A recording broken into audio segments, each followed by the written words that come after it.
Assalamualaikum warahmatullahi wabarakatuh. Waalaikumsalam.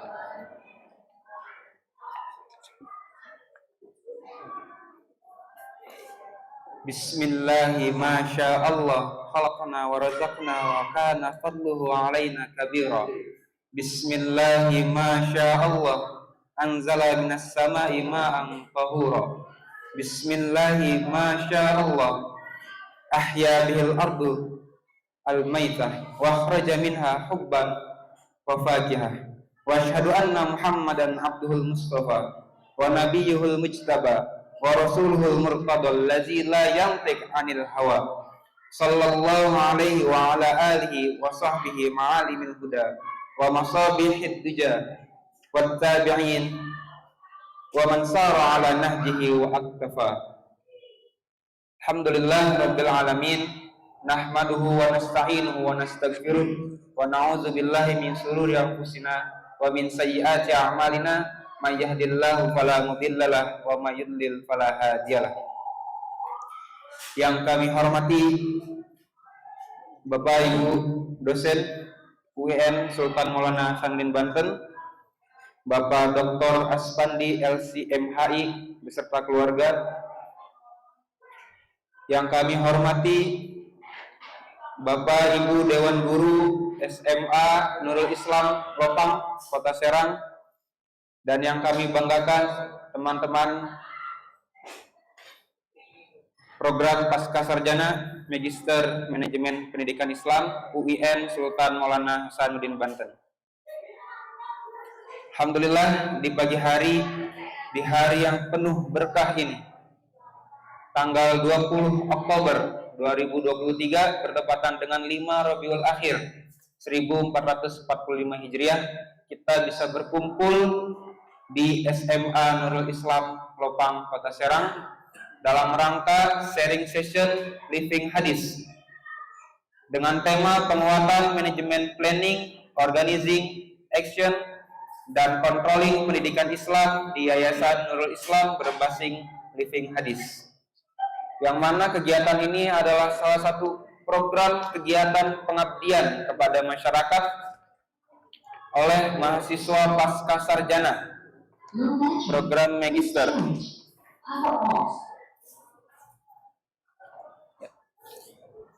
Baiklah, untuk mempersingkat waktu, mari sama-sama kita buka acara ini dengan membaca ayat basmalah. Bismillahirrahmanirrahim. Acara selanjutnya yakni pembukaan, acara selanjutnya yakni sambutan yang pertama oleh dari yayasan.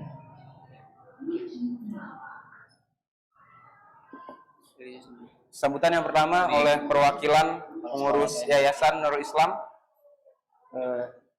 Siapa? Atau yang mewakili dari SMA Nurul Islam.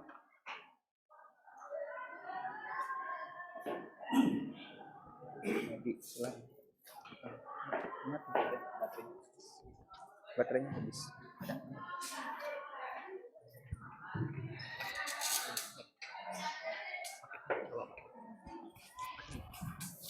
Bismillahirrahmanirrahim.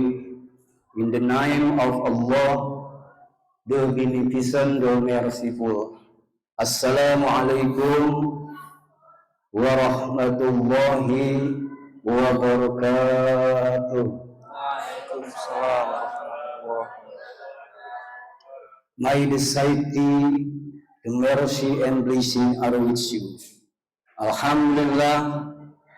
Alhamdulillah Rabbil Alamin wa bihi nasta'inu ala umuri dunya waddin. Wassalatu wassalamu ala asrafil anbiya'i wal mursalin wa ala alihi wa sahbihi ajma'in. All the praises be Allah, the Almighty, the Creator of in the world. May His peace be on our Prophet Muhammad sallallahu alaihi wasallam and the legion messenger and guide of the faithful. Pertama dan yang paling utama, marilah kita panjatkan puji syukur kehadirat Allah yang mana pada hari ini alhamdulillah kita ada tamu dari perguruan YIN ya, UIN kebetulan pas saya baca ini pasca sarjana ya. Kami punya teman tarbiyah Arab Nana Jumana, tolong salam. Kami alumni Man 1 dulu waktu tahun 89. Nana Jumana, ya, tarbiyah, iya, tarbiyah Arab ya. Ya, kawan-kawan kami dulu waktu di Alia. Yang kami hormati Bapak Doktor Punten Pak Aswandi, Ibu. Iya, terima kasih Pak Dokter atas hadirannya di Yayasan Nurul Islam ini. Mudah-mudahan Pak Dokter ini selalu kesehatannya dijaga. Sambutan dari perwakilan mahasiswa Program Studi Manajemen Pendidikan Islam, Program Pasca Sarjana UIN Sultan Maulana Hasanuddin Banten, kepada Akhina Farud, kepadanya dipersilahkan.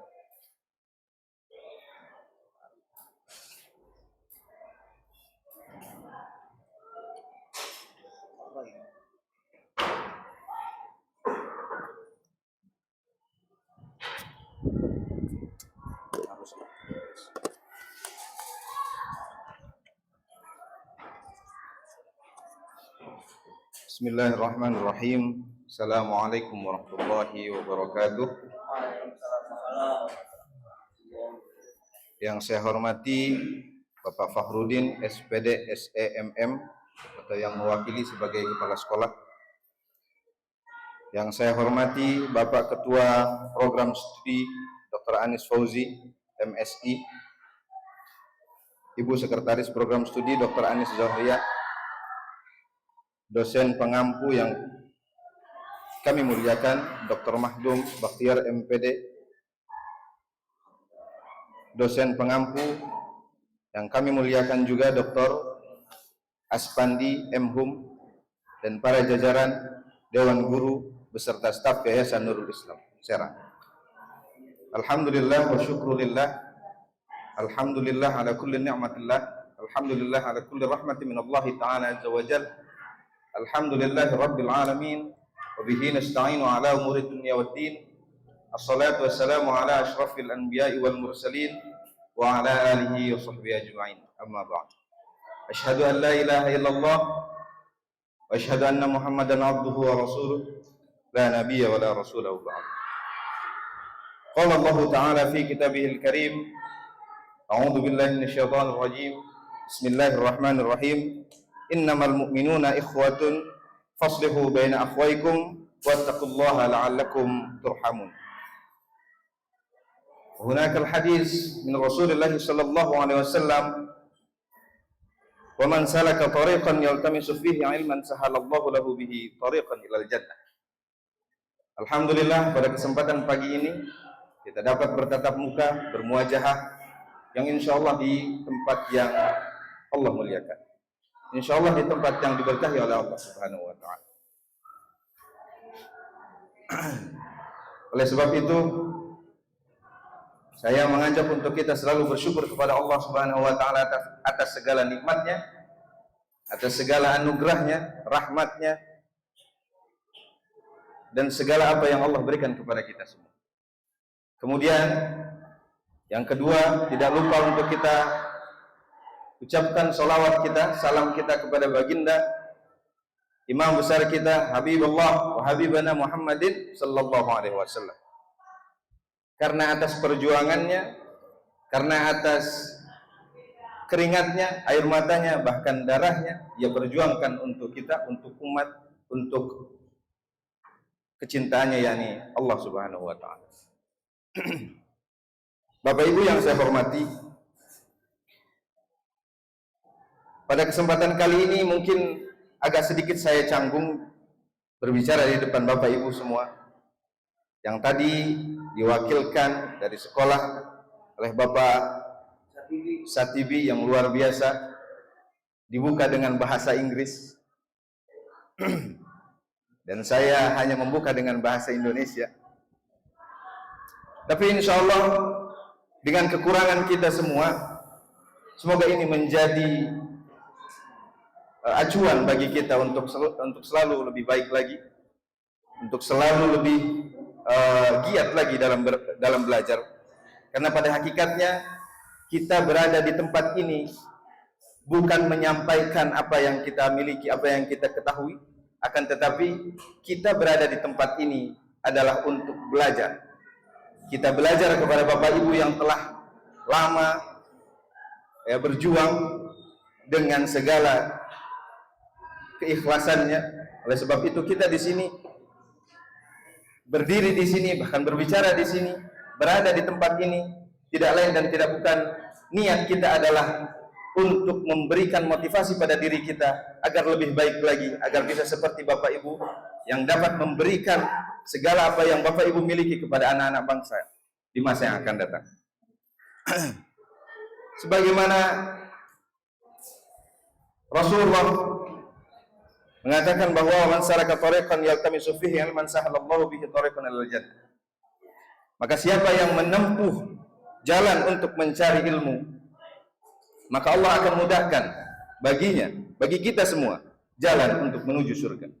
Maka insya Allah kita di tempat ini, kita berada di tempat ini sengaja untuk mencari ilmu, talabul ilm, yang insya Allah Allah ridhoi, oleh Allah rahmati dengan keberadaan kita, dengan niat kita yang tulus, yang ikhlas. Maka Allah satukan kita di Jannatul Firdaus, insya Allah.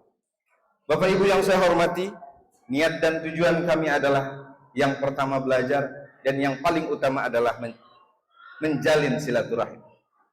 Maka Bapak Ibu yang saya hormati, yang saya muliakan, mohon diterima kami. Kemudian kalau memang ada sempat waktu nanti, mungkin insya Allah kita akan berbincang, memberikan motivasi untuk kita semua, untuk anak-anak Bapak Ibu di sini, agar ke depan nanti bisa menjadi orang yang lebih baik seperti Bapak Ibu ke depan. Terima kasih juga kepada Bapak Ibu telah memberikan waktunya, menyempatkan waktunya kepada kami.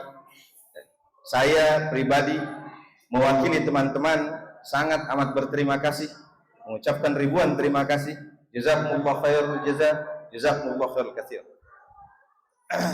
Mungkin tidak panjang lebar, sampai sini saya ucapkan banyak-banyak terima kasih. Billahi taufiq wal hidayah wa ridha wal inayah. Assalamualaikum warahmatullahi wabarakatuh.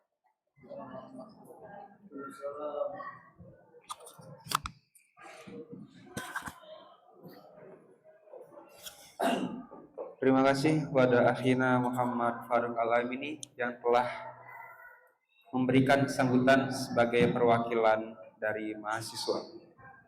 Selanjutnya, sambutan yang terakhir ialah sambutan sekaligus membuka acara oleh Bapak dosen pengampu, Bapak Dr. Aspandi LCMHI. Kepadanya dipersilahkan.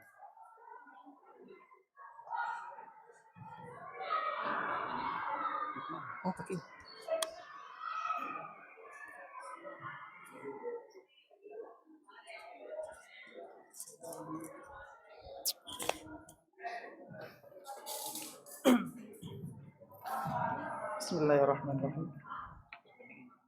Assalamualaikum warahmatullahi wabarakatuh. Alhamdulillah, alhamdulillahilladzi hadana li hada wa ma kunna linahtadiya laula an hadana Allah. Asyhadu an la ilaha illallah wahdahu la syarika lah wa asyhadu anna Muhammadan abduhu wa rasuluhu la nabiyya ba'dah. Qala Rasulullah sallallahu alaihi wasallam, ballighu anni walau ayah. Al-hadis kama qala. Pertama yang kami hormati dan kami muliakan Bapak Syatibi selaku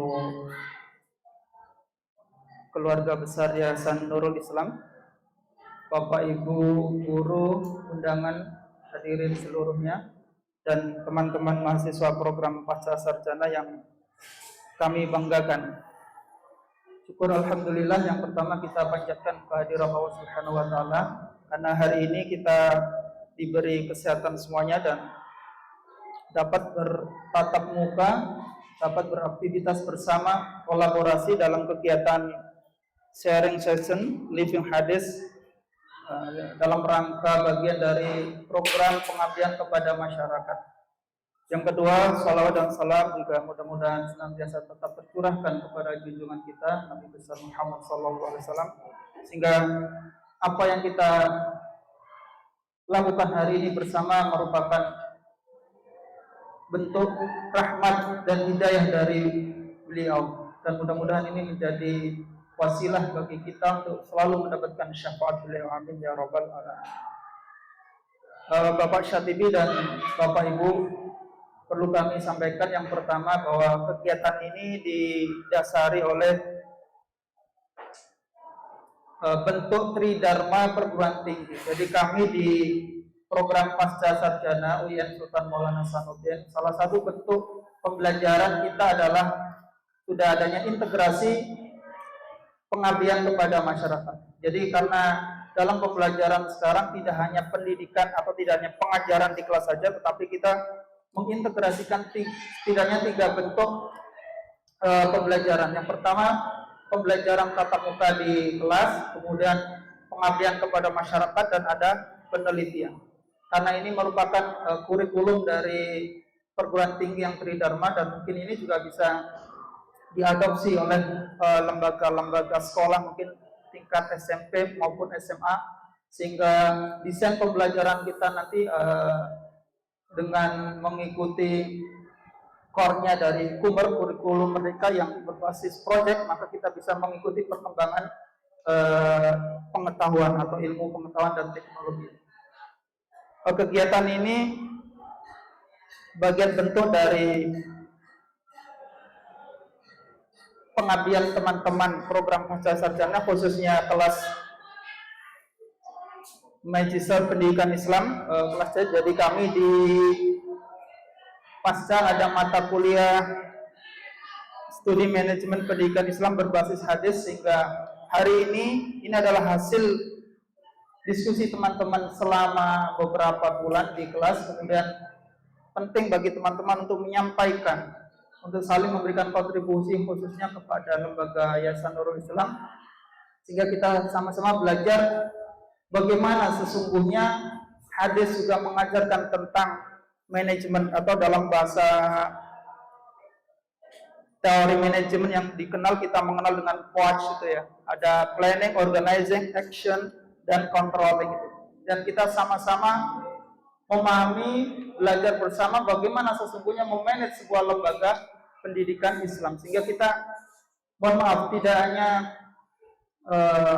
tertinggal dengan negara-negara berkembang lainnya. Kalau Cina sudah bicara tentang bagaimana ke bulan, bahkan isu terbaru Cina bagaimana bisa mengkolonialisasi bulan, atau bagaimana bisa menjajah bulan sehingga wilayah itu tidak hanya di dunia tapi menguasai bulan. Bagaimana manajemen pendidikan Islam kita bisa menjangkau ke sana. Jadi tidak hanya sekedar menjalankan rutinitas yang sudah kita kerjakan, tetapi kita juga dengan berbekal berbagai teori manajemen pendidikan Islam, kita mampu menciptakan bahwa pendidikan Islam itu akan membawa pengaruh yang besar bagi umat Islam khususnya, sehingga persoalan-persoalan kemiskinan, persoalan-persoalan kebodohan ini sudah dapat teratasi, sehingga nanti kita benar-benar mampu menciptakan bahwa anak-anak yang belajar itu sudah berpikirnya adalah tentang keilmuan, atau kita sebagai orang tua, sebagai sebuah lembaga yayasan, kita mampu memberikan sivitas guru-guru kita itu ketika datang ke sekolah itu sudah tidak memikirkan gaji atau makan, tetapi benar-benar keilmuan. Dengan manajemen pendidikan Islam ini kita berharap sama-sama belajar mendapatkan pengetahuan-pengetahuan tentang itu. Mungkin ini yang bisa kami sampaikan.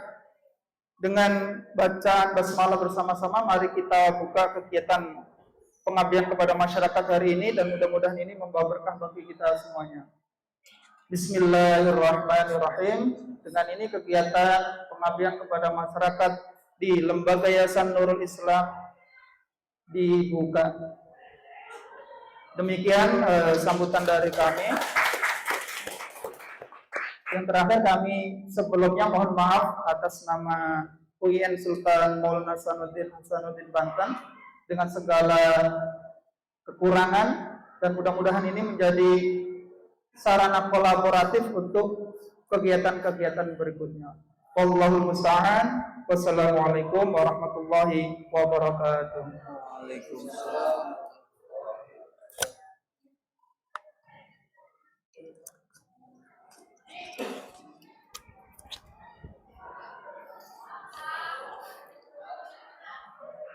Baiklah, terima kasih kepada Bapak dosen pengampu mata kuliah manajemen perspektif hadis, Bapak Dr. Aspandi LCMHI yang telah memberikan sambutan dan membuka acara. Selanjutnya kita langsung masuk ke acara inti, yakni sharing session living hadis, penguatan manajemen planning, organizing, action, dan controlling pendidikan Islam di Yayasan Nurul Islam berbasis living hadis. Di sini sudah ada 4 pemateri atau 4 narasumber yang akan membahas masing-masing sesuai dengan konsep POAC, POAC, planning, organizing, action, dan controlling. Ya, untuk mempersingkat waktu, marilah kita langsung masuk ke acara inti yang pertama, membahas tentang planning yang akan disampaikan oleh Saudara Ahib Mahibur Rahman Esos. Kepadanya dipersilahkan. Saya dulu living hadis. Oh, langsung. Enggak, ini Bukan dulu, pengantar. pengantar living hadis. Ya. Mohon maaf. Di sini kita akan ada pengantar dulu, pengenalan tentang living hadis yang akan disampaikan oleh akhina Syahidul Ihya SPD. Kepadanya dipersilahkan.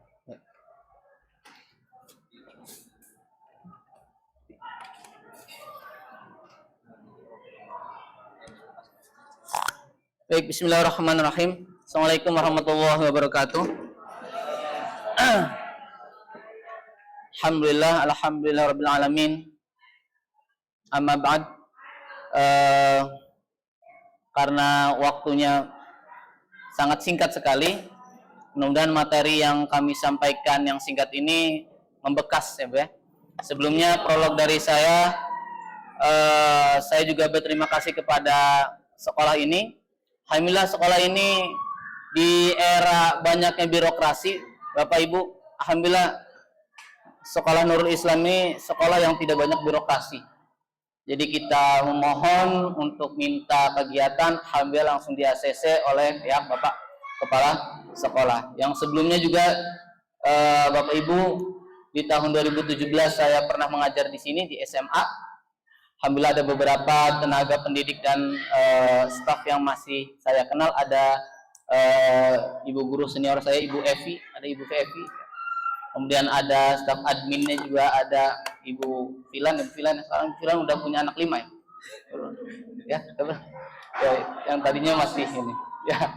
Kemudian ada Bapak Zainal, alhamdulillah selaku pribumi. Ya. Saya juga asli Serang, makanya ini saya tunjuk sudah Nurul Islam saja, karena insya Allah Nurul Islam cepat menerima. Ya, karena yang lain khawatir apa ya, terlalu banyak birokrasi itu ya. Karena harus ada segala macam lah, banyak tahapan-tahapan. Tapi alhamdulillah atas izin Allah, atas kemudahan Allah, Allah berikan kemudahan di tempat ini. Baik, Bapak Ibu, sebelumnya sudah pernah disampaikan oleh Bapak Doktor bahwasanya kita bukan mengajari, tapi kita anggap aja ini presentasi, Bu. Presentasi, dan Ibu Bapak Guru ini sebagai dosennya, ya Bapak. Mudah-mudahan jadi dosen, Bu ya. Nah, jadi yang menilai nanti Ibu Bapak Guru. Jadi kita ini sebuah apa ya, bentuk implementasi yang sudah kita dapatkan di kelas. Jadi kita sampaikan ilmu sedikit, kita sampaikan sedikit. Makanya kita ambil dari nilai-nilai hadis Rasulullah SAW, man ta'allama al-Quran wa'allama. Yang sebaik-baik dari kita adalah orang yang belajar dan mengajar karena kita ambil nilai, kita dapat ilmu sedikit, kita share bareng-bareng, mudah-mudahan menjadi koreksi bagi kita. Baik, sebelum masuk ke tema inti yaitu manajemen pendidikan POATS, planning, organizing, actuating, dan controlling. Makanya di sini ada berbasis namanya living hadis. Berbasis living hadis. Ada.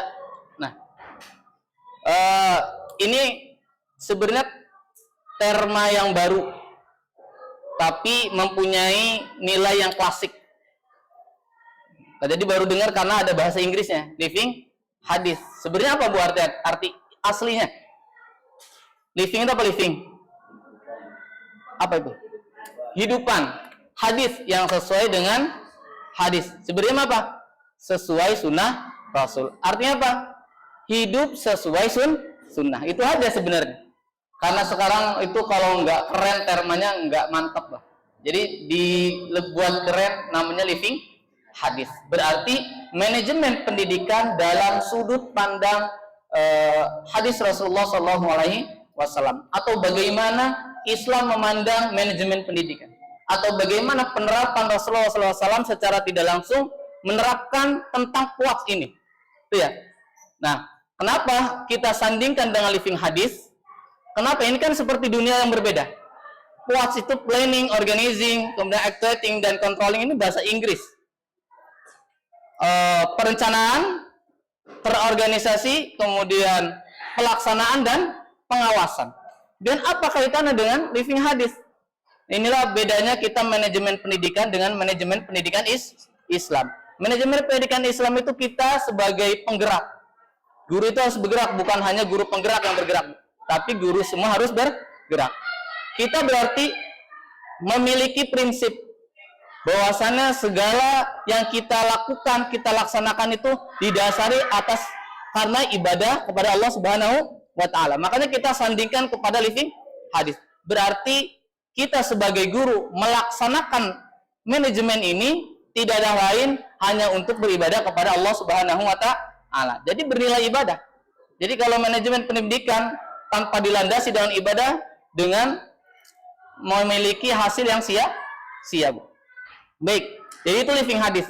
Sebenarnya living hadis ini salah satu bentuk pendekatan, di mana pendekatan ini dikumpulkan oleh beberapa dosen besar, beberapa guru besar di salah satu universitas Islam di Indonesia, mempunyai satu pendekatan bagaimana bagaimana masyarakat itu menerapkan sebuah hadis, kemudian ditinjau dari beberapa kebudayaannya.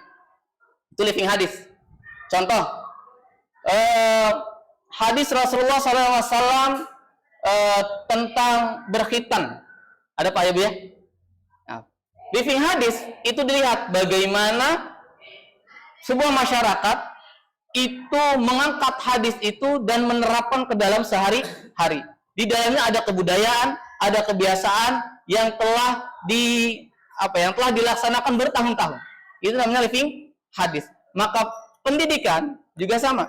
Bagaimana masyarakat atau khususnya di sekolah ini menerapkan sebuah hadis tentang planning, contohnya tentang perencanaan yang dimana diangkat dari sebuah hadis Rasulullah SAW. Nah itu living hadis. Makanya kalau living hadis itu sebenarnya kita punya materi, kemudian kita sandingkan kepada hadis Rasulullah SAW, atau sebaliknya. Hadis Rasulullah SAW kita sandingkan kepada sebuah kegiatan. Itu namanya berbasis living hadis, atau sebutannya adalah hidup sesuai sunnah. Gitu Bu. Jadi intinya adalah supaya kegiatan kita bernilai ibadah di mata Allah Subhanahu wa Ta'ala. Karena ibadah itu butuh apa? Butuh namanya raja, sikap pengharapan, mengharap bahwa pahala dari Allah Subhanahu wa Ta'ala. Itu living hadis prolognya. Maka nanti apa itu fungsi manajemen? Terbagi 4 itu Pak ya. Ada planning, organizing, actuating, dan controlling. Sebenarnya banyak para ahli yang mengemukakan tentang fungsi ini. Tapi kita ambil dari teori yang paling masyhur, yang paling banyak, yaitu teori yang 4 ini yang dikemukakan oleh George R. Terry ini. Yang 4 ini. Sebenarnya banyak para ahli yang mengumpamakan, cuman kita ambil yang paling banyak dipakai, yaitu planning, organizing, actuating, dan controlling. Maka untuk saat ini kita akan membahas bagaimana 4 fungsi ini dilihat dari sudut pandang hadis Rasulullah Shallallahu Alaihi Wasallam. Itu yang prolog sebagai living hadis. Kemudian nanti insya Allah akan disampaikan pada Bapak Ohib tentang planning dalam sudut pandang atau perspektif hadis. Baik, silakan kepada Bapak Ohib.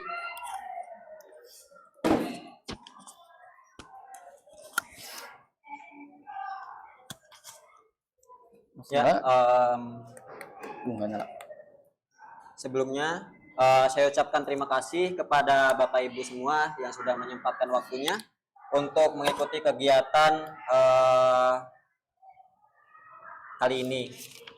Nah, saya izin menyampaikan terkait dengan planning. Planning ini dalam artian bahasa Indonesia adalah perencanaan. Nah, bagaimana tadi sudah dijelaskan bagaimana Islam berpendapat atau berpandangan terkait dengan perencanaan itu seperti apa. Makanya di sini jelaskan, saya mengutip hadis Nabi riwayat Bukhari yang bunyinya hadasana Abu Nu'man, hadasana Hamad ibni Zaid, an Yahya ibni Sa'id, an Muhammad ibni Ibrahim, an Alqamah ibni Waqas, qala sami'tu Umar ibni Khattab radhiyallahu anhu yaktubu, qala sami'tu Nabi sallallahu alaihi wasallam yaqulu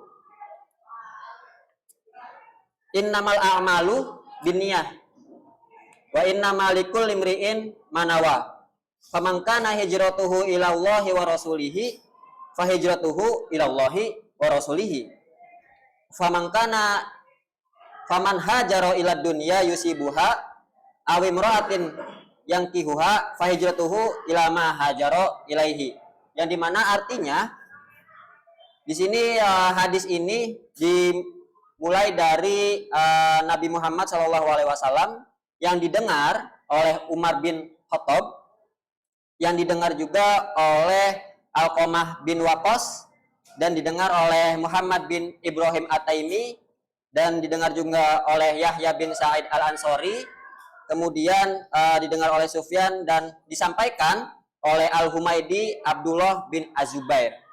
Yang arti dari makna hadis ini adalah terkait dengan semua perbuatan itu tergantung pada niatnya, gitu. Dan tiap-tiap yang tergantung pada niatnya itu, barang siapa niatnya hijrah, itu maka karena dunia yang ingin digapainya atau karena seorang perempuan yang ingin dinikahinya, maka hijrahnya adalah kepada apa yang dia niatkan.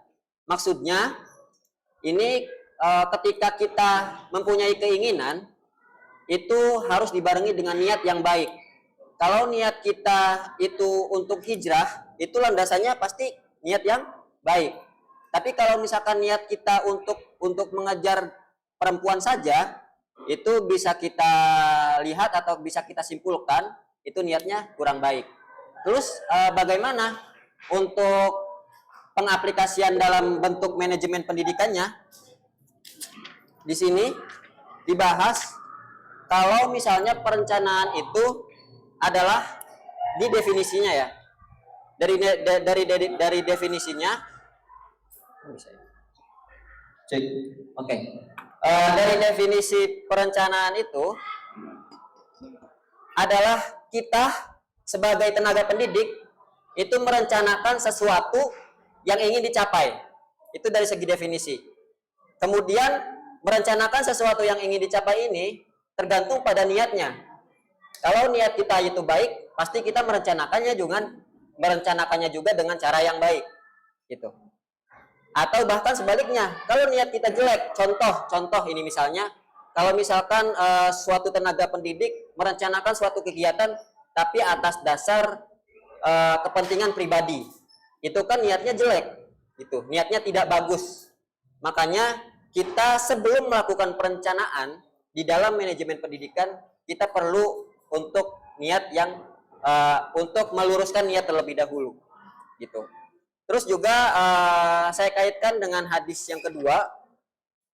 Ini hadasana Sa'id bin Umar annahu sami'a Ibni Umar radhiyallahu anhuma an Nabi sallallahu alaihi wasallam annahu qala inna ummatu ummiyatu la naktubu wa la nahsubu sahru hakada wa hakada, yakni marratan tis'atan wa isyrina wa marratan salasin, yang artinya kami umat ummi tidak dapat menulis dan juga menghitung satu bulan adalah begini atau begini, yakni kadang 20 di dalam satu bulan itu kadang 29 atau kadang 30 hari gitu.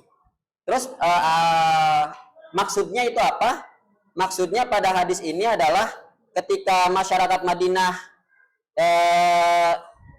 di masa pemerintahan Islam ini, ketika awal masa pemerintahan Islam itu dibangun, dia belum bisa membaca dan juga belum bisa menulis gitu. Dan dia juga masih membingungkan kalau di bulan itu kadang 29, kadang 30. Dan bisa dilihat datanya, kalau misalkan pada masa itu di umat ummi ini hanya di dalam kalangan kaum Quraisy ini yang bisa membaca dan juga bisa menulis itu hanya 17 orang saja gitu. Makanya di sini penting dalam konsep perencanaan itu penting, rencana kita itu penting untuk membaca situasi. Situasi ini butuh apa? Misalkan di sekolah butuh apa? Kemudian kita menulis apa? Menulis apa yang kita rencanakan untuk memenuhi kebutuhan di sekolah. Gitu kira-kira. Terus juga dalam perencanaan dalam fikih hadisnya, ini kita berbicara fikih ya, dalam segi perencanaan. Sudah kita sepakati bahwa setiap perencanaan itu perlu ada niatnya, niat yang baiknya. Nah, dalam fikih itu seorang mukmin itu harus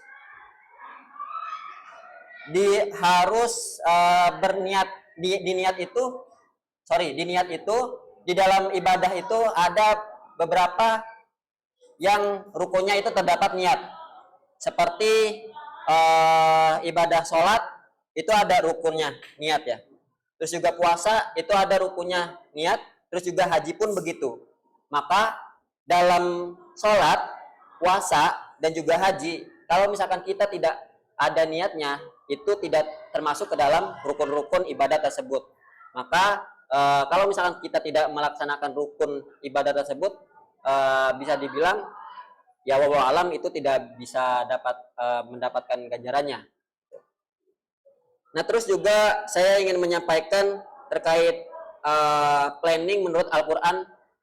Tadi udah hadis ya, sekarang kita sampaikan planning menurut Al-Qur'an yang berbunyi Bismillahirrahmanirrahim.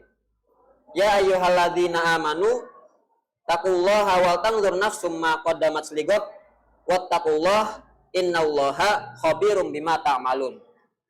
Yang artinya, hai orang-orang yang beriman, bertakwalah kepada Allah dan hendaklah setiap diri memperhatikan apa yang telah diperbuatnya untuk hari esok atau akhirat.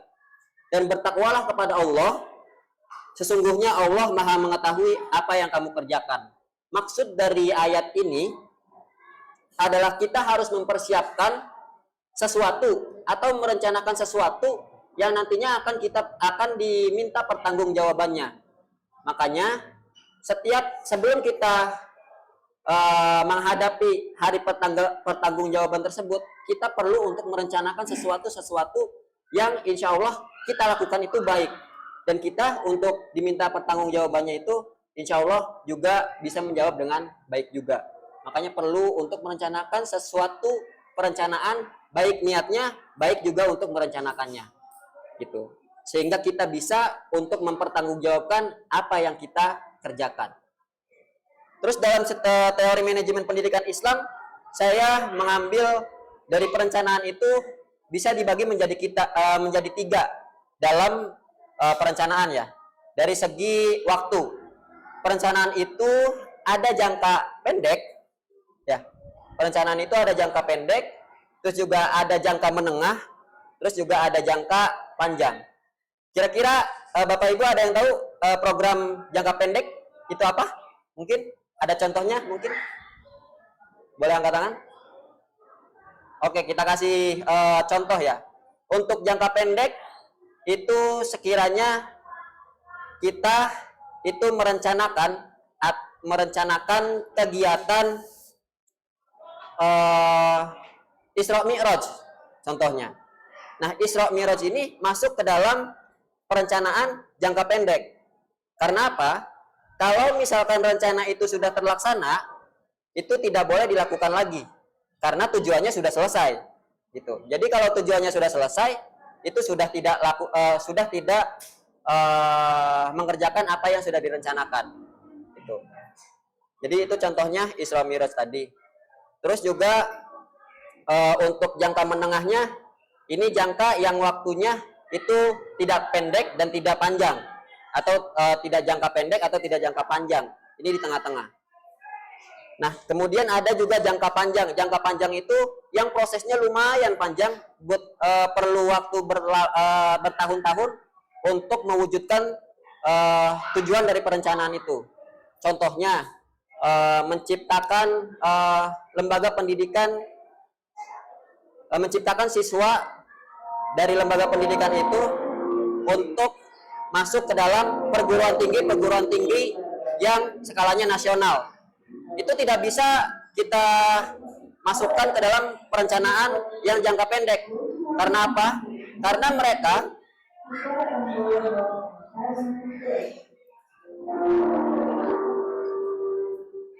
Oke, kita lanjut. Karena mereka siswa-siswa ini perlu untuk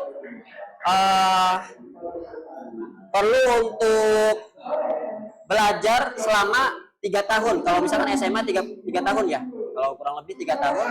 Makanya ini bisa kita masukkan ke dalam program yaitu perencanaan jangka panjang, gitu. Kemudian dari segi definisi, manajemen pendidikan Islam itu harus dilakukan secara terorganisir, terus juga komprehensif, yang nanti dampaknya akan menghasilkan perencanaan yang baik, gitu. Perencanaan yang baik dan juga tentunya berkualitas. Terus juga terwujudnya perencanaan yang efektif, terus juga berkualitas, terus juga komprehensif, itu tergantung pada pengelola lembaga pendidikan tersebut. Gitu. Nah, mungkin untuk manajemen pendidikan Islam, bedanya apa antara manajemen pendidikan Islam dan juga manajemen pendidikan biasa? Dari segi perencanaan, kita semua bisa merencanakan sesuatu hal atau merencanakan sesuatu kegiatan. Tapi bagaimana hasil akhirnya? Tentu kita kembalikan kepada Allah Subhanahu wa taala. Kita hanya bisa merencanakan saja, tapi bagaimana ketentuannya, bagaimana nanti hasilnya, kita serahkan kepada Allah Subhanahu wa taala. Begitu kira-kira dari perencanaan dalam perspektif hadis manajemen pendidikan Islam. Kemudian akan dilanjutkan terkait dengan materi pengorganisasian yang akan disampaikan oleh Bu Sri Atati SP.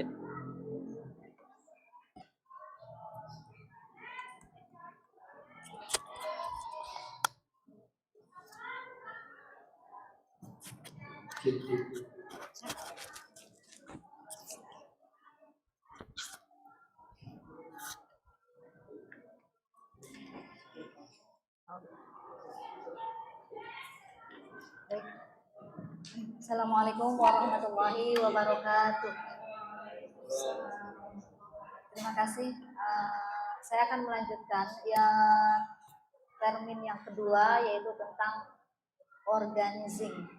Ya, yang tadi sudah disampaikan oleh Pak Muhibur Rahman bahwa di dalam kuntum ada fa'alafa baina qulubikum fasbahtum bi ni'matihi ikhwana wa kuntum ala syafa hufratin minan nar fa'aqadzakum minha kadzalika yubayyinullahu lakum ayatihi la'allakum tahtadun. Yang artinya dan berpegang teguhlah kalian kepada tali Allah dan janganlah kalian bercerai-berai.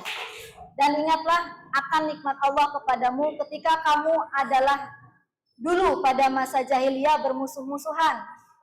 Maka Allah mempersatukan hatimu, lalu menjadikan kamu dengan nikmat Allah orang-orang yang bersaudara. Dan kamu telah berada di tepi jurang neraka, lalu Allah menyelamatkan kamu daripadanya. Demikianlah Allah menerangkan ayat-ayatnya kepadamu agar kamu mendapat petunjuk. Pada ayat di atas, Allah mengajarkan kepada kita untuk berpegang teguh pada persatuan. Ini membuktikan bahwa secara langsung Allah mengajarkan kepada kita nilai-nilai penggerak pendidik. Jadi penggerak pendidik itu harus mampu mengorganisir, ya, dalam sebuah lembaga menjadi satu kesatuan yang terarah sesuai dengan tujuan, sesuai dengan planningnya.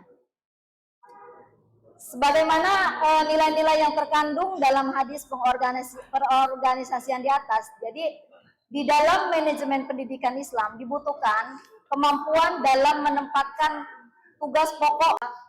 Yayasan itu adalah ketua yayasan, ya. Lalu kepala sekolah didukung oleh para kurikulum mungkin, ya, kalau di SMP SMA. Lalu kedua, struktur organisasinya jelas, bahwa dalam satu lembaga pendidikan kalau nggak jelas struktur organisasinya, gimana mau planningnya dilaksanakan dengan baik, gitu kan? Terlaksana dengan baik. Yang ketiga, sumber daya manusianya. Sumber daya manusia itu melibatkan guru, staf, dan yang lain yang ada di sekolah ini atau di lembaga tersebut. Yang keempat, kurikulum.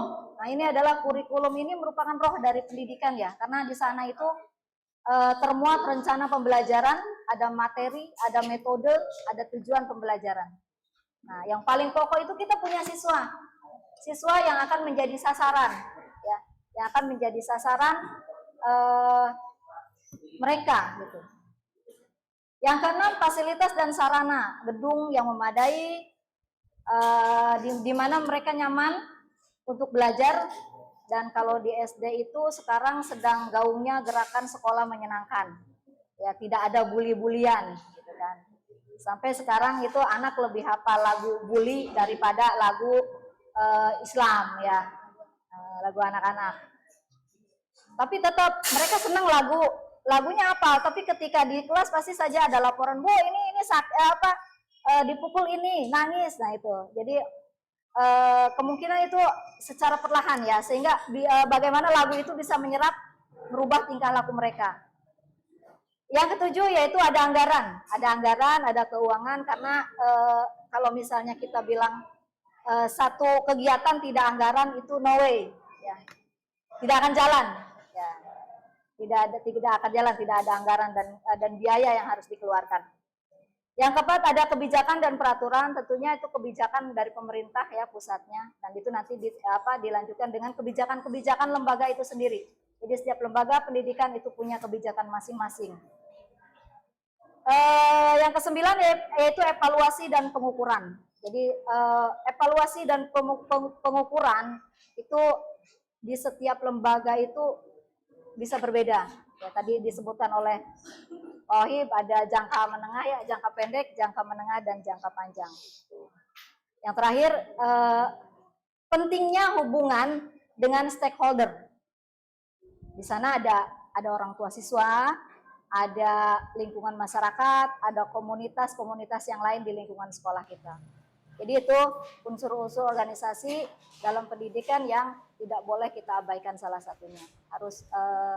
Harus beriringan sehingga kita bisa menghasilkan atau mewujudkan tujuan-tujuan dari pendidikan tersebut. Baik, terima kasih, itu saja uraian singkat. Silakan dilanjutkan dengan asli.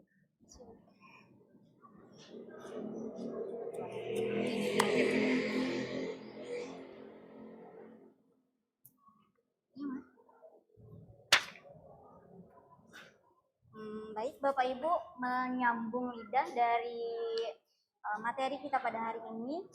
Ketika sudah ada niat, sudah ada planning atau perencanaan, kemudian disambung oleh organizing, sudah ada sumber dayanya. Nah, yang ketiga ada actuating atau pelaksanaannya. Ketika sudah semuanya diatur, semuanya sudah tersedia, kalau misalnya tidak diapa-apakan perencanaannya, maka tidak akan terlaksana.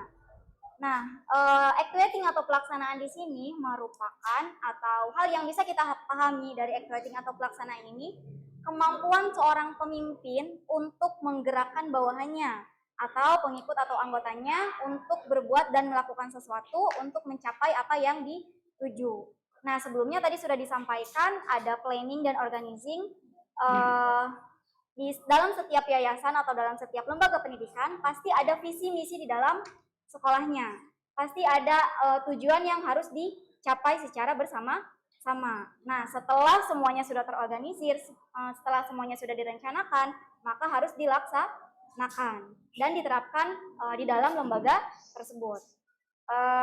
Yang pertama ada matan hadis di sini yang kita garis bawahi ada faj'alna dan tuqaddimu salasah, yang artinya kaum perempuan yang mengunjungi Rasulullah SAW untuk diberikan pengarahan atau masukan, atau maka tentukan olehmu bagi kami satu waktu yang kami datang dan engkau mengajarkan apa yang telah diajarkan oleh Allah Subhanahu Wa Taala. Lalu Rasulullah SAW bersabda, berkumpullah kalian pada hari A di tempat B. Kemudian makna ijmali di sini, hadis ini menggambarkan bahwa Rasulullah SAW memiliki peran sebagai penggerak ketika para perempuan memiliki sebuah problematik atau masalah. Kemudian dari makna ijmali ini bisa kita simpulkan peran pemimpin di sini sebagai penggerak mesti atau harus memiliki sifat yang solutif. Pemimpin yang mampu mengatur segala urusan dan menggerakkan bawahannya atau rekan-rekannya. Kemudian yang ketiga ada fikih hadis atau pelaksanaannya.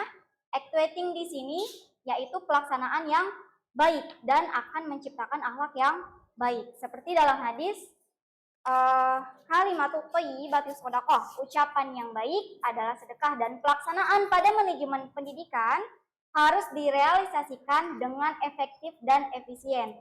Ketika perencanaannya sudah ada, sumber dayanya juga sudah ada, tetapi dalam pelaksanaannya kurang maksimal, maka akan menjadi tidak efektif atau tidak efisien.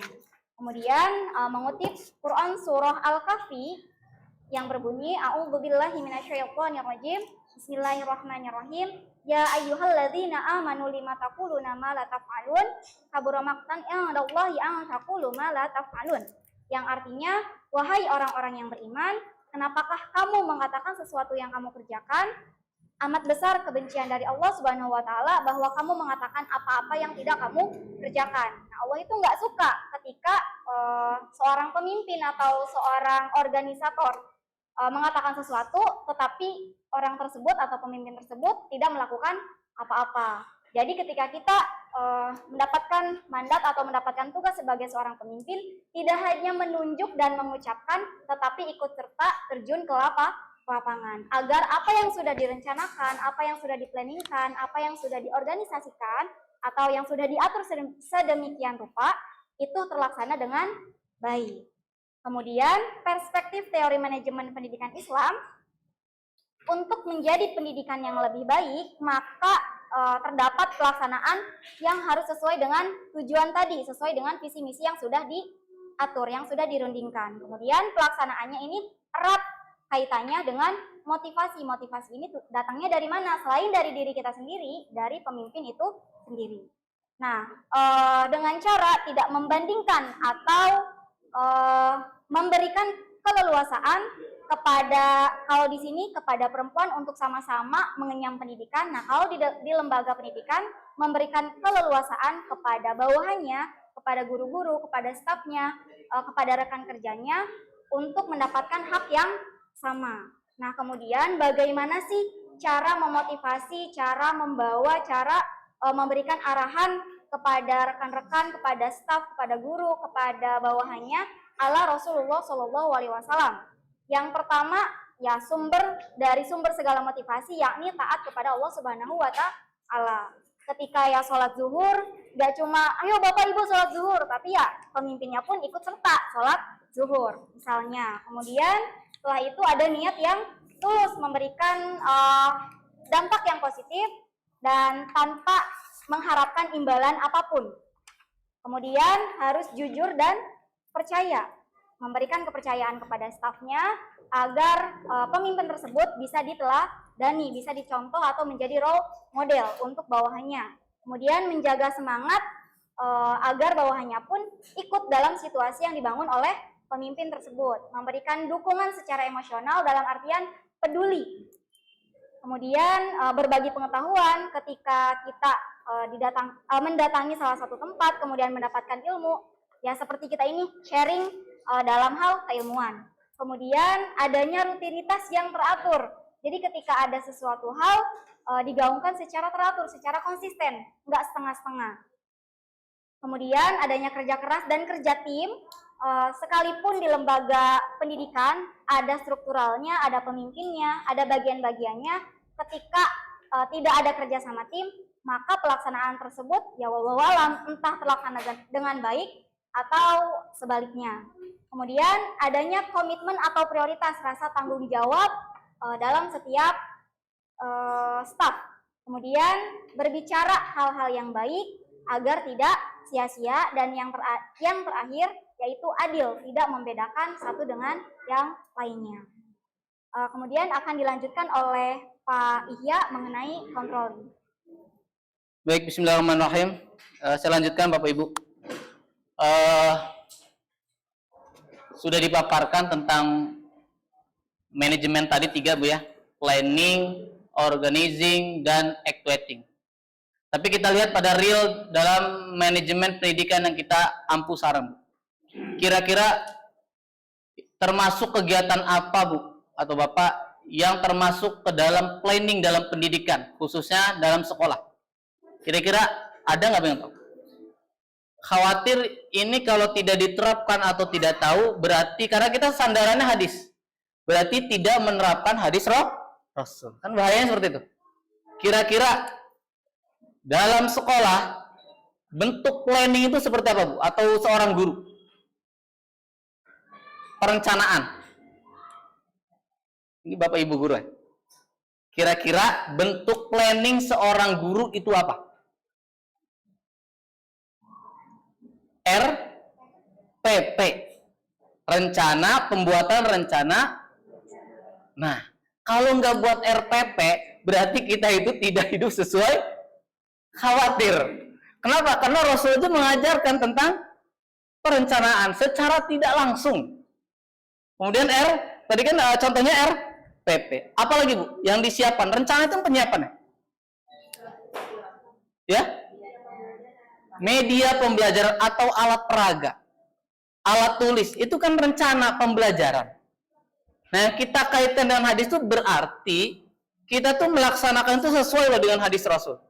Khawatir kita jadi guru tapi tidak punya tidak punya planning, tidak punya perencanaan, itu tidak sesuai standar Rasul. Rasul aja hidupnya punya planning, ya. Itu bagian segi aspek guru. Kalau seorang pemimpin, itu guru kan pemimpin kelas. Kalau seorang pemimpin sekolah biasanya apa? Kepala sekolah itu. Planning itu apa bentuknya? Visi dan misi. Nah kan perlu penekanan visi dan misi itu apa? Untuk menciptakan living hadis di dalamnya. Ya, jadi kalau misalkan ibu bapak guru, walaupun kita tuh jujur aja Bu, kita paling malas buat RPP benar. Karena RPP ada yang buatnya harian, ada yang mingguan, ada bulanan. Tergantung siklus, tergantung bobot materi. Kalau materi terus susah, bisa sampai 2-3 minggu. Karena itu malas bikinnya. Karena malas bikinnya, kita tidak sesuai sunnah. Kenapa? Rasul aja membimbing. Tadi kan tentang planning itu apa? Membimbing para wanita yang ingin menuntut haknya untuk ditambahkan materi tentang keagamaan Islam pada saat itu. Nah itu Rasulullah membuat planning. Jadi kalau misalkan guru nih nggak punya RPP, nggak punya alat peraga, ini tidak sesuai dengan fungsi manajemen. Ya Bapak ya. Kemudian tadi apa lagi? Habis planning, kita udah punya RPP, sudah punya sudah punya alat peraga atau medianya apa? Organizing. Kalau dalam segi aspek guru, organizing itu seperti apa? Kalau dalam ruang lingkup guru, terorganisir. Apa itu kita? Yaitu membuat struktur kelas. Itu terorganisir. Bagaimana kita sebagai guru tidak hanya yang kerja guru, tapi bagaimana meningkatkan efektivitas anak, itu kan namanya kemampuan apa? Meningkatkan kemampuan pedagogi. Mudah-mudahan ibu bapak udah pada tahu ya, kemampuan pedagogi itu untuk meningkatkan aktivitas anak supaya di kelas itu tidak diem. Makanya dibuat struktur. Struktur itu untuk apa? Untuk anak-anak itu bekerja dalam kelas. Nah, kalau kita tidak menerapkannya, khawatir tidak menerapkan sesuai apa yang diajarkan oleh Rasulullah Shallallahu Alaihi Wasallam. Kalau ruang lingkup kepala sekolahnya apa? Organizing tuh, merekrut sumber daya manusia dan membagi pada tupoksinya. Sekarang problematikanya, Pak Bu. Ini saya langsung apa ya sebutannya ya? Langsung pada lapangannya, real lapangannya. Kira-kira pendidikan guru lulusan pendidikan bahasa Arab atau yang ngajar guru bahasa Arab itu benar nggak Bu? Pasti lulusannya pendidikan agama Islam. Bener ya? Itu kan tidak sesuai. Padahal ada apa ya? Ada masing-masing pada jalurnya gitu. Dan itu saya langsung real. Saya dulu pernah ngajar di sekolah SD. Ini sarjana ekonomi ngajar PGMI. Padahal PGMI itu apa ya? Jurus yang paling susah. Kenapa? Semua mata pelajaran harus diampu. Berarti kan sebenarnya kita dalam pendidikan ini banyak tidak sesuai sunnah Rasul. Ya, saya ada rekrutmen PAI, saya ambil pakai ijazah PBA saya, pendidikan bahasa Arab, itu langsung diterima. Oh, berarti tidak sesuai apa? Fungsi manajemen. Ya sudahlah, apa guru bahasa Arab pasti bisa ngajarin PAI. Secara hakikat memang seperti itu, tapi kan secara fungsi manajemen terorganisir tidak. Ada sarjana ekonomi ngajarnya guru jadi guru kelas SD, itu kan jauh banget. Kemudian dengan staf admin, kalau admin itu kan apa? Kalau nggak sarjana ekonomi masih masuk, atau apa? Atau pengelolaan sumber daya manusia bisa saja. Tapi kan tidak, karena dia pinter dalam satu rumpun ilmu dimasukkan saja. Ya, makanya kita sebagai bahan evaluasi. Kemudian actuating. Salah satu bentuk actuating dalam guru itu apa? Pelaksanaan. Tadi sudah buat RPP apa? Ya, mengajar. Berarti ada apa di dalam pengajaran? Metode dan model. Sekarang apa sih yang kita punya metode yang ampuh dalam mengajarkan anak-anak kita kan nggak punya. Metode yang mujarab kartu asnya gitu nggak punya kan? Modelnya. Jangankan metode dan model, kita jangan tahu apa itu metode, apa itu model. Kenapa? Karena tidak sesuai pada apa? Pada itu dari kepala sekolah itu dia tidak menempatkan pada posisinya. Ini tidak sesuai dengan sunnah Rasulullah Shallallahu Alaihi Wasallam. Sebagaimana tadi Rasul menempatkan posisinya para sahabat. Bagaimana Rasulullah SAW juga pernah menolak seorang pemuda yang ingin ikut berjihad, ditolak. Kenapa? Tidak sesuai pada tempatnya. Ini kan actuating dan organizing. Kalau kepala sekolah apa? Actuating itu dilihat dari watak dan sifat. Bapak Ibu guru bisa lihat di buku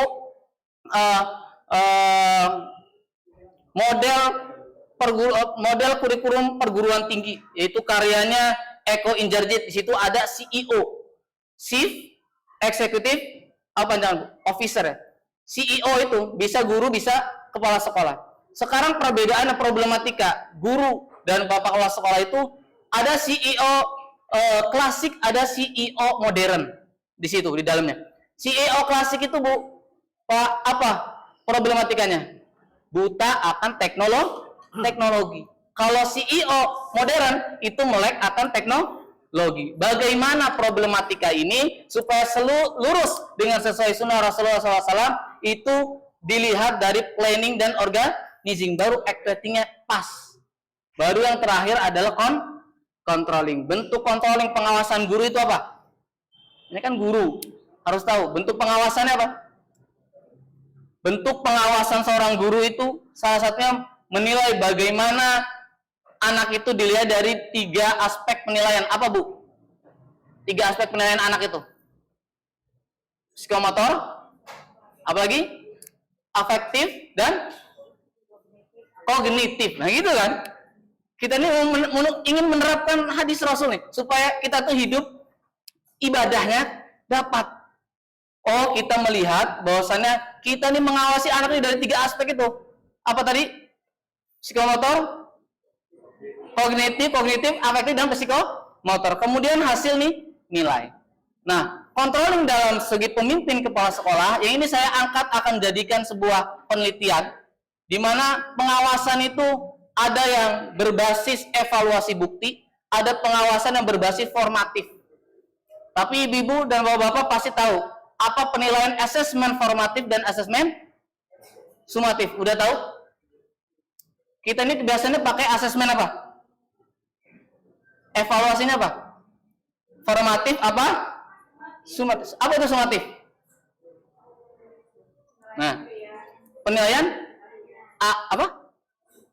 Sumatif, penilaian akhir. Formatif, penilaian yang berlangsung. Maka itu yang kita harus bangun. Supaya apa? Supaya kita menerapkan sesuai sunnah. Ternyata kita tuh dibebani karena penilaian yang di akhir.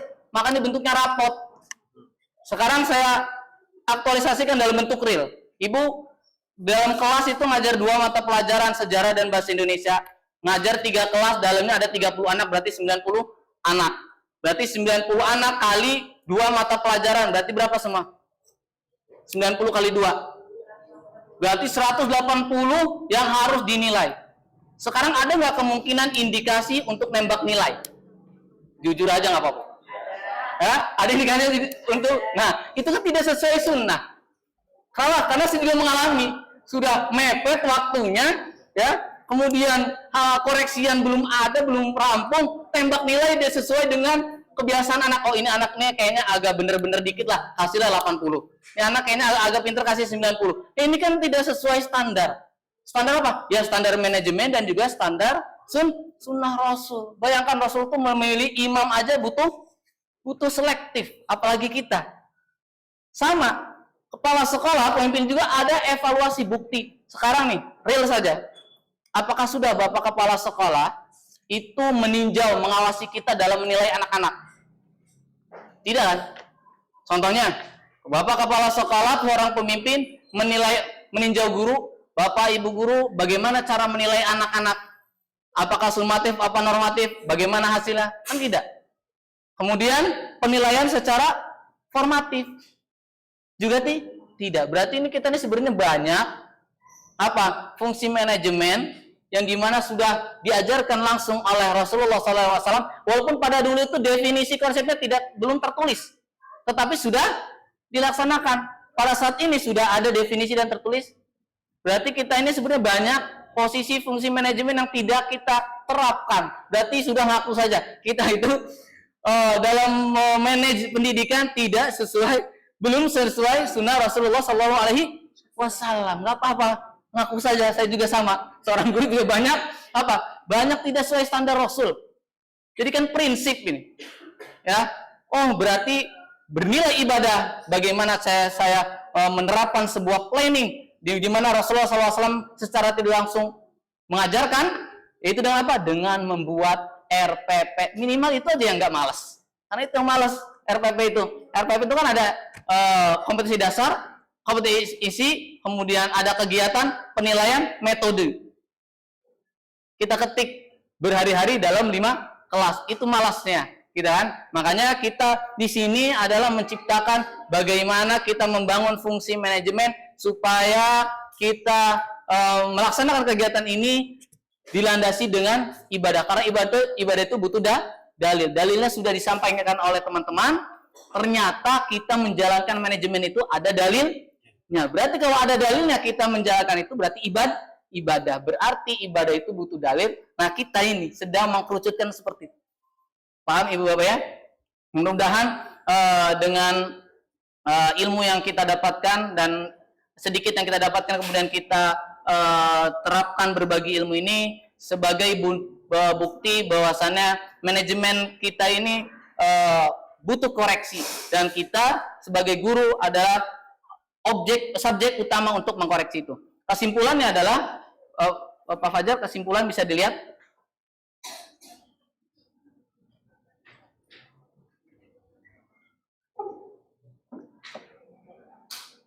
Ya, kesimpulan dari kegiatan ini, hasil materi-materi yang sudah kita buat.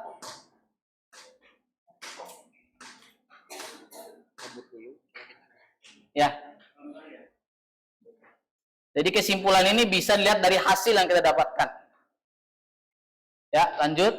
Nah, dengan menerapkan konsep living hadis, menerapkan kan, berarti mengimplementasikan hadis Rasul ke dalam manajemen pendidikan, diharapkan dapat mewujudkan lembaga pendidikan Islam yang berkualitas melalui 4 fungsi guna menyiapkan generasi pemimpin yang berintegritas, berwawasan luas, dan berdaya saing global. Berarti intinya untuk menjadi generasi pendidikan yang bergenerasi tersebut harus disesuai dengan konsep living hadis.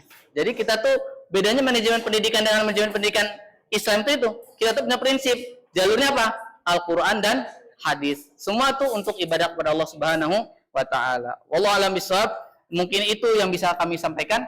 Kurang lebihnya mohon maaf. Assalamualaikum warahmatullahi wabarakatuh. Saya kembalikan kepada pembawa acara.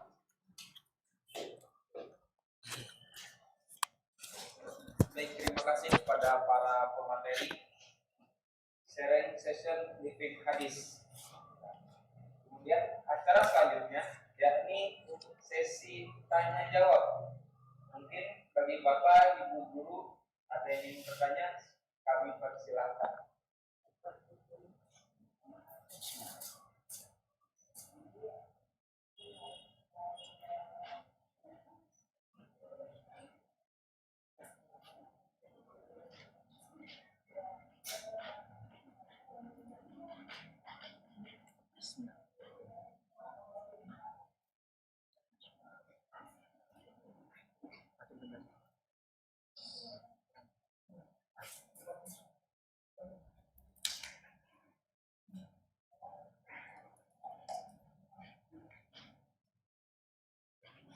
Ya, baik, sekali lagi, apakah Bapak Ibu ada yang ingin bertanya tentang konsep quotes dalam living hadis ini?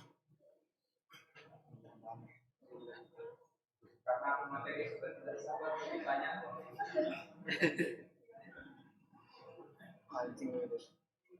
Ini sudah pada paham, Pak. Alhamdulillah. Udah paham berarti? Berarti konsep living hadis dalam manajemen pendidikan Islam itu Bapak Ibu sudah paham. Alhamdulillah. Insya Allah.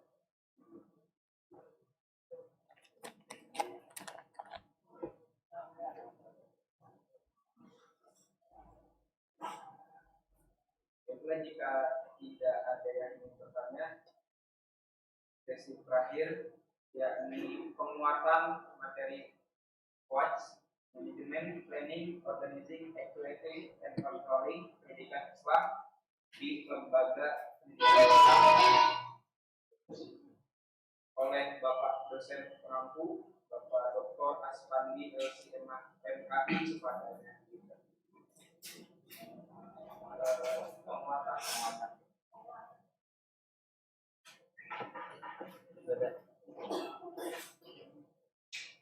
Ada mic-nya. Cek.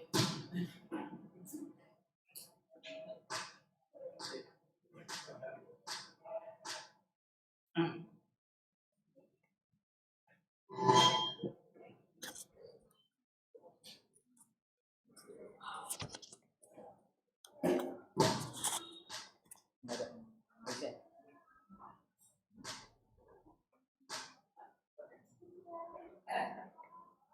Nggak bisa. Nggak bisa. Habis baterainya, nggak apa-apa. Sana, enak.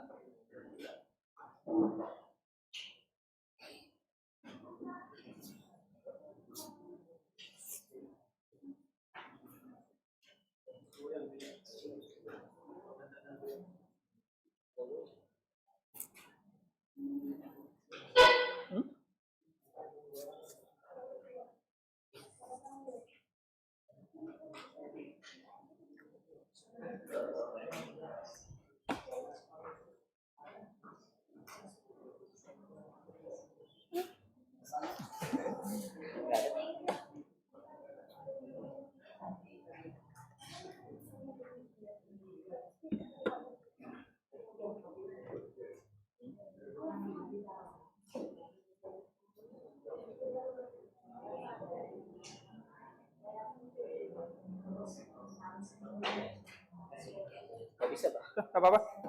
Mungkin tanpa. Baik, silakan Bapak Dr. Sandi. Bismillahirrahmanirrahim. Assalamualaikum warahmatullahi wabarakatuh. Waalaikumsalam warahmatullahi wabarakatuh. Alhamdulillah kita semuanya tadi telah belajar banyak ya dari teman-teman mahasiswa yang telah menyampaikan berbagai konsep pandangan tentang manajemen, khususnya bagaimana teori manajemen itu kita integrasikan, kita implementasikan dalam dunia pendidikan kita, khususnya dunia pendidikan Islam. Ada beberapa poin mungkin ya yang perlu kita pertegas kembali, bahwa objek dari kajian ini kan kita sebagai pengelola atau sebagai pemangku sivitas dalam dunia pendidikan Islam, sehingga kita membutuhkan manajemen, karena pendidikan itu adalah sebuah proses, sehingga teori manajemen itu adalah bagian dari proses bagaimana membangun tahapan-tahapan tertentu untuk mencapai tujuan yang kita tentukan. Nah, garis besarnya bahwa dalam dunia pendidikan Islam, yang membedakan pendidikan Islam dengan pendidikan non-Islam adalah bahwa di dunia pendidikan Islam tujuannya kita adalah maslahatid darain, ada manfaat atau kemaslahatan untuk dunia dan akhirat. Inilah yang membedakan pendidikan Islam dengan pendidikan mungkin sekuler ataupun pendidikan non-Islam. Nah, untuk mencapai tujuan itu, maka tentu kita tidak lepas dari teori manajemen. Kalau dalam teori manajemen yang umum, yang bisa umum adalah POATS ini, tetapi selain POATS ada POSCOP namanya. Jadi ada yang seperti teorinya Urwig dan Gulick itu nanti POSCOP. Nah, Bapak Ibu bisa juga menyandingkan teori POATS dan POSCOP tadi, karena di dalam POATS ini seolah-olah budgeting itu tidak dimasukkan dari bagian dari manajemen, tetapi kalau di teori POSCOP itu budgeting itu terinci, sehingga ada 7 konsep di dalam teori manajemen POSCOP. Nah, bagaimana kita bisa menggunakan teori manajemen ini untuk mewujudkan lembaga pendidikan Islam. Nah, maka ini kita butuh penguatan-penguatan dari hadis, karena Al-Quran dan hadis sebagai teks itu merupakan sumber pengetahuan, karena punya sifat-sifat yang unik, universal. Nah, untuk membaca apa yang disampaikan oleh Nabi di dalam hadis-hadisnya itu, maka kita juga perlu mendiskusikannya, kita perlu mendialogkan itu. Jadi teori-teori manajemen pendidikan yang sudah ada, kemudian kita dialogkan dengan hadis-hadis Nabi seperti yang disampaikan oleh teman-teman, sehingga kita ketika melaksanakan dunia pendidikan Islam benar-benar punya arah maslahat fid darain. Nah, mudah-mudahan dengan sedikit diskusi kita hari ini membawa dampak yang besar. Ini yang diperlukan ya.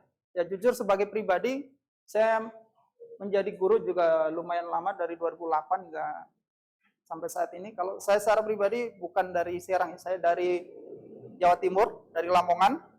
Tahun kemarin hijrah ke Banten sini. Ya. Jadi ini tahun kedua saya di Banten, dan mudah-mudahan kita bisa saling berbagi pengalaman dan pengetahuan. Pada intinya, saya masih mengharapkan bahwa lembaga pendidikan kita, khususnya lembaga-lembaga pendidikan Islam, baik yang negeri maupun swasta itu punya pengaruh yang besar.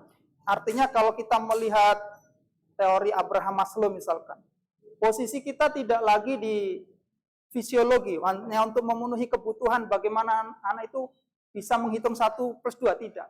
Tapi bagaimana anak-anak itu bisa melihat 1 dan 2 itu sudah terbang. 1 dan 2 itu di bulan, seperti itu. Sehingga Bapak Ibu guru, anak-anak kita, lembaga pendidikan Islam kita itu bicaranya nanti sudah persoalan kebutuhan pokok itu sudah terpenuhi, tidak memikirkan itu. Sehingga kita semuanya mengajar, datang, pengelola, dan yang lainnya itu bicaranya adalah bagaimana untuk mengembangkan keilmuan, dan keilmuan itu bisa bernilai ibadah. Dan ini yang saya harapkan secara pribadi dengan adanya kegiatan pengabdian khususnya manajemen pendidikan Islam berbasis hadis ini, sehingga cita-cita harapan kita bersama untuk menciptakan lembaga pendidikan Islam yang unggul, yang rahmatan lil alamin, itu adalah universal dari diutusnya Nabi. Nah, Sehingga kita tidak lagi hanya khusus untuk umat Islam, tapi untuk dunia, untuk seluruh umat manusia. Termasuk hari ini kita juga bisa berkontribusi dengan berbagai produk luar negeri, adanya perang di Ukraina atau sekarang yang lagi ramai Israel dan Palestina juga. Kita jadi tahu di mana kontribusi kita melalui manajemen pendidikan yang baik punya dampak kepada kehidupan internasional. Nah, mungkin inilah yang sedikit penguatan dari kegiatan hari ini. Mudah-mudahan membawa berkah dan manfaat bagi kita semuanya. Wallahul musta'an. Assalamualaikum warahmatullahi wabarakatuh. Terima kasih kepada Bapak dosen pelaku mata kuliah perspektif hadis Bapak Dr. Aspandi LCMH. Acara yang terakhir yakni pembacaan doa yang akan dibawakan atau dipandu oleh Bapak Royani pada beliau di Surabaya.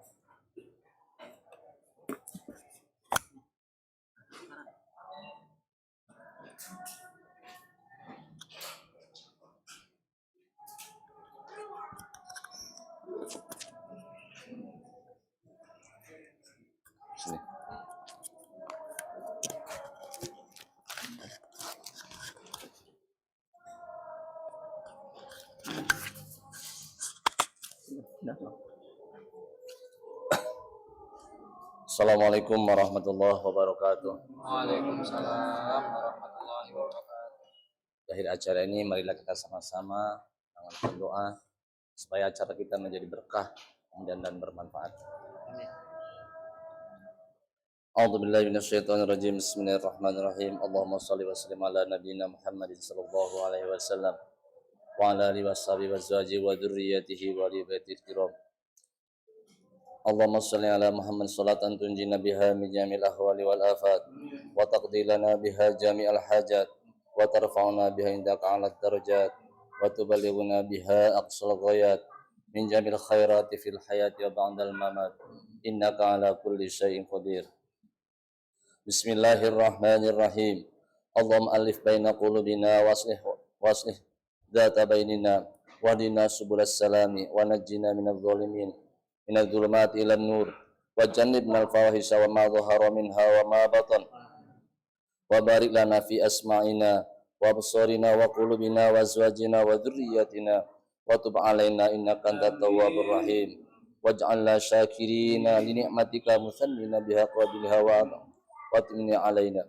Allahumma izzal islam wal muslimin wansur jushahum wa asyakirahum khususan ila askari Palestin. Rabbana zalamna anfusana wa illam taghfir lana wa tarhamna lanakunanna minal khasirin.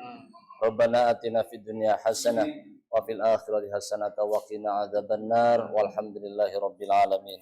Assalamualaikum warahmatullahi wabarakatuh.